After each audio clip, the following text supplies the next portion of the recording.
आज 24 घंटा मध्य राज्यर प्रबल वर्षा सह एवं बिजुली घड़घड़ी होबार सूचना देते।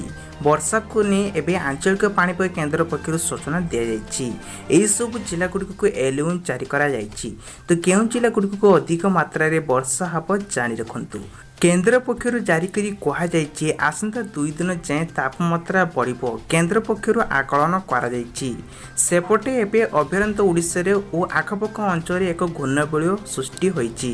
यार समुद्र प्राय पूर्वतन 1.5 किमी उच्चतार पर्यंत बाध्यबत होती। आंध्र प्रदेश सेपटे एवं केन्द्र पक्ष बंगोपसागर एक घूर्णबलय सृष्टि होती।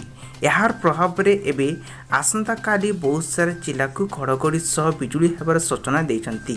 जिलागुड़िक नाम है बालेश्वर, भद्रक, कटक, जगतसिंहपुर, जाजपुर, केन्द्रापड़ा, गजपति, खोर्धा, पुरी, नयागढ़, मालकानगिरी, कोरापुट, रायगड़ा, कलाहांडी, कंधामाल, ढेंकानाल और मयूरभंज आदि 19टी जिले में केतक स्थान में झड़ तूफान एवं वर्षा होबार सूचना देते।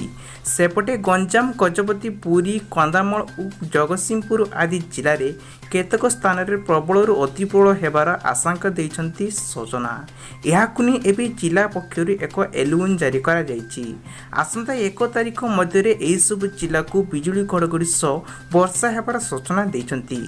सेपरी कटक और जगतसिंहपुर जिले में गोटे कि 2टी स्थान में प्रबल वर्षा होबार सूचना देते।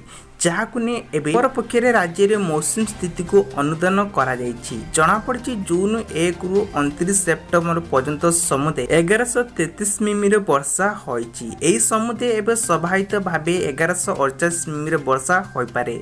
मौसम शेष पर्यायर चली बेले राज्य में एक कम स्वाभाविक वर्षा होबाकू कहुई। एपटे मालकानगिरी और झारसुगुड़ा 20% अधिक वर्षा होबार आशंका देते केन्द्र मंत्री।